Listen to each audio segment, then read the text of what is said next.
Right then, my quality street guzzling, Pringle eating friends. Got 4 players to tell you about today. There's probably more. In fact, there is a lot more in terms of transfer rumours. But there are only 4 that I'm going to talk to you about today. Well, actually, we never know how it goes. It may well stretch on. It could be 8 by the end of it. Who knows? But I've got 4 names in front of me. And they're names that have been linked with West Ham United. So I possibly think there's only any sort of real truth in one. I certainly hope we don't sign 2 of them. But anyway, we'll go into it. I won't tease you anymore. It's nothing overly exciting. Oleksandr Zinchenko, who is the left back for Manchester City, as you know. Sheffield United's John Lundstram. Who else we got? We have got Marko Arnautovic, of course, who needs no introduction from myself to West Ham fans. You are fully acquainted with this fella. And the last one is Joshua King. And I've probably said the name of Joshua King more than I've probably said that more than I've said the name Dembele. Probably said it more than I've said Pringle. I've probably said it more than I've said probably. Who knows? Anyway, let's dive straight in with Sheffield United's John Lundstram. Okay. This is believable. I'll tell you why this is believable. For 2 reasons, in my mind at least. Number 1, he's got the turning circle of an oil tanker, and he's slow. Check. Well, that's 2 things, isn't it? Check. He's running down his contract. Like Joshua King, he's running down his contract. We like a bit of that. So if we get him, and we got him in this window, so I think his contract is due to expire at the end of the full season. So coming into this winter transfer window, he would have 6 months left. So you get him for a nominal fee. Would Sheffield United rather have him and stick around and leave on a free, or get £2 or £3 million for him now? I'd imagine the latter, because he's not really featured. He got sent off, actually, in the last game he played. Hadn't really featured much before that, and didn't play in the 2 games before that.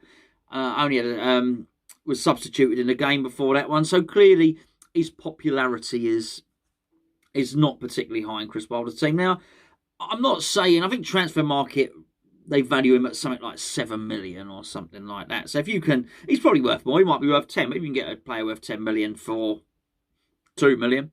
Clearly, it's good business. I don't like this for the reasons that I said at the start. The financial reasons make perfect sense to me. We need pace. We need pace. There's no point going and buying a player like that. I clicked on. I went and had a look at him actually. I've seen him play. I've seen him play against us. I thought I'll go and have a look before I do the video. So I clicked open YouTube and there was one that said John Lundstram's skills and goals. It was 2 minutes and 30 seconds long, and they played one of the goals 5 times. Talk about he stretch it out more than I stretch out a video, I can tell you. And I looked at him. In fact, the whole 2 minutes 30 seconds was him just making one run, one sprint. He had a touch. Remember Olivier Giroud running across the bottom of the screen? Got a touch of that about him. I hope not. I hope this. We need somebody electric. We are so slow. Please no. Please no. Okay. Oleksandr Zinchenko. This would be a loan. Why? Let's think. I know why we do it. It's quite obvious why we'd want to bring in a left back. I don't even have to explain it to you, lovely lot. Is it likely to happen? Now, there's the question. What goes in our favour? Well, we're a Premier League club, obviously, and we look likely to stay a Premier League club. And I think you probably enjoy playing within the team, within the system. That's fine. He's Ukrainian, so maybe Yarmolenko might have a little word with him, entice him in. That's a fishing thing, by the way, and maybe that. But then again, Yarmolenko might not be at the club. But you'd think Yarmolenko would put in a good word. He might say to him, no, West Ham is a good place to be at.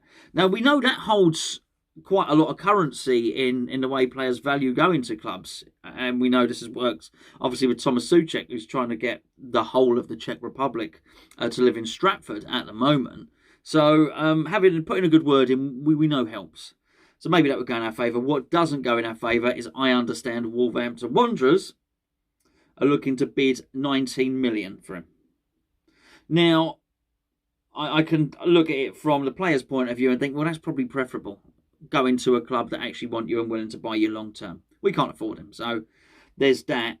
The other thing is 90 million to Man City. Well, it shouldn't pocket change to Man City, right? It shouldn't matter to them with all their billions. Well, actually it does, because it impacts the balance sheet, because they've had their bottom smacked by UEFA. They got a transfer embargo and a European ban, and they were sort of overturned on appeal, but they had to agree to keep their spending in check, and they had to turn a profit. Chelsea are quite good at this. Chelsea have get loads of loan fees for players and sell their youngsters. They sort of, there's a bit of horse trading in players at Chelsea do, and it boosts the balance sheet, certainly. So I just wonder if for Man City, the appeal of, I don't think he's going to be the long-term left-back of Man City. He's not that good. He'd be a star at somewhere like West Ham.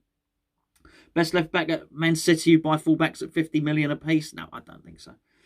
But 90 million from Wolves may well be, quite appealing for them anyway. Who else we got? Right. Josh King. We'll save Arnie till last. Like when you're eating a roast dinner and you save the pigs in blankets. So like you get the broccoli out of the way first, don't you? And leave the pigs. So that's what I'm going to do. Not because I think he's a pig in a blanket, of course, and not because I think John Lundstram is a broccoli. In fact, I don't know what vegetable Lundstram would be. He's English, but he sounds a bit Swedish. He'd be a Swede, I guess. Anyway, we digress. So, who was I talking about? Oh yeah, Josh King. All right, it looks like it's going to happen. He's been on the radar for a long, long time. I said this before, when on transfer deadline day, why we left it to transfer deadline day, the last one, the summer one. He was on his way driving up the M3. Maybe he's got a chauffeur. His chauffeur was driving him up the M3 on his way here. Turned round, we got the Benrahma deal over the line. If you remember, Benrahma was due to sign permanently. There was some irregularities in the blood samples for his medical, and then it looked like I wasn't going to go through. We got on a blower to Josh King's agent and said, wait, up you come, drove up the M3, then we phoned him up again. I was going to say we phoned him up again and said turn around. At least I hope we phoned him up again and said turn around. If we didn't, maybe that's why he isn't featured for Bournemouth. Maybe he never got told to turn around. He's probably in the North Pole or something now, going to see Father Christmas, still driving, or his chauffeur's still driving. Not much fuel left, Mr. King. Anyway, maybe not. Look, put us all out of our misery. Get it done. That's what I say. This is not the next coming of the Messiah. Okay? That's Dembele Messiah, by the way. Cracking little player. But I do think he'd do a job. I think for the same reasons that I said financially, that the Lundstram deal would sort of make sense. The Josh King one does. He's running out of contract. We get him for a nominal fee. They're so annoyed with him, Bournemouth, that they can't bring themselves to put him in the team. People keep asking, but is he in the team? Is he in the team? No, he's not. He's not in the team because he's not good enough, by the way. Although I don't think he's well beater. He's not in the team because he's a naughty boy and he won't sign a new contract. That's what they're doing. Chris Wilder's doing a similar thing with Lundstram. I bet he wished he'd have kept him in the reserves. Bear in mind, he brought him on, he got a red card. And actually, they didn't lose their last game. They drew, didn't they? But the one thing that Josh King does have above Lundstram and probably above most of the rest of our squad is he can run, which is it was a wonderful ability as a footballer. I half joke, of course. Many of our first team can run. They just can't do it very quickly. But they can do lots of it. They're still running. They'd still be running to the North Pole, in fact. So, Josh King, yeah, I think there's legs. There's legs in that, if you pardon the pun. Last but not least is Marko Arnautovic. Now, I'm not going to tell anybody what to think about Marko Arnautovic or anything else, quite frankly. You'll make up your own mind about that. But what I would say is, when he left, it was no surprise to anybody. But if you remember, he'd already issued an apology. My point is, if he returns back, he's going to have to issue a grovelling apology, right? You have to explain himself. Explain yourself, son. That's what I'll be saying. So the first time, if you remember, I remember because I was there, we got whooped by Wimbledon in the cup. The news got released that he'd just signed a new contract because he said he wanted to go, but he'd kicked off before that. Anyway, they did a press release, and Marko Arnautovic did sort of like a humble. So it's always funny watching an arrogant man trying to be humble, but he did this little humble video saying he was sorry and he didn't mean to, and all the rest of it. And then he actually did end up going to China. And the reasons for him going to China I thought were spectacular, because he's always dreamt of winning trophies and stuff like that. And you could always imagine Arnautovic as a young man growing up in Austria, dreaming of winning the Shanghai Cup and whatnot. So, anyway, so I'm not sure if he's won the Shanghai Cup or any other cup, but apparently he's homesick. Not homesick for Austria, funnily enough. If I was homesick, I'd be homesick for my home. He's homesick for another foreign country, and that foreign country, of course, is England. Apparently wants to come back to West Ham. So I'd be interested to see what the grovelling apology would be. I don't know. I honestly don't know how he'd play that or what he'd say. But anyway, there you go. Do I want him back? Oh, I'd rather not, quite frankly. Robert Bryant, I think it was Robert, made the point that if he comes back, he's not going to be ready. He's not going to be oven ready, is he? He's not going to be ready. Never mind oven ready. He's not going to be like a pot noodle and be ready in 3 minutes. No. He's going to be like a slow lamb shank. I don't know. Lundstram's a Swede, and maybe he's shank of rat. I don't know. Whatever. But he's going to take a very long time to get ready because he's not going to be fit. So I wouldn't be surprised. You know what Moyes is like? Moyes is ultra cautious. Even if Arnie did come back, he won't be ready until February. What's the point? Come on. It's just all getting a little bit silly now, isn't it, really? So, now the interesting thing about the loan is that we're already up to our full quota on loans. You can have 2 loans, apparently.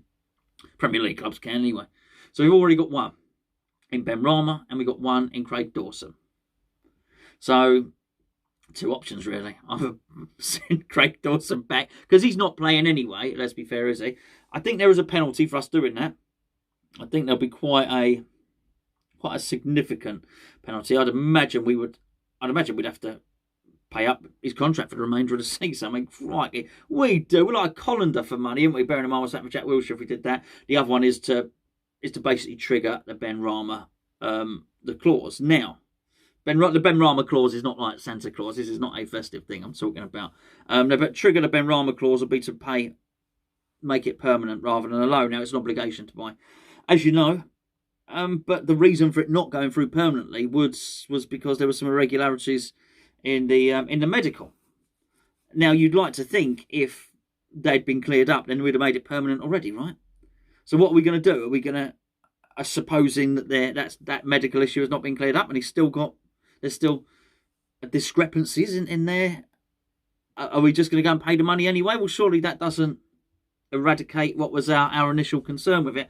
I don't know. It's all very complicated. Whilst this has all been going on, apparently Suchek, I just, is still scouting the Slavia team. He shouldn't need to scout them. He knows them all well, but apparently he's been saying to everybody, David Moyes and David Sullivan, I think, oi, get him. He's my mate.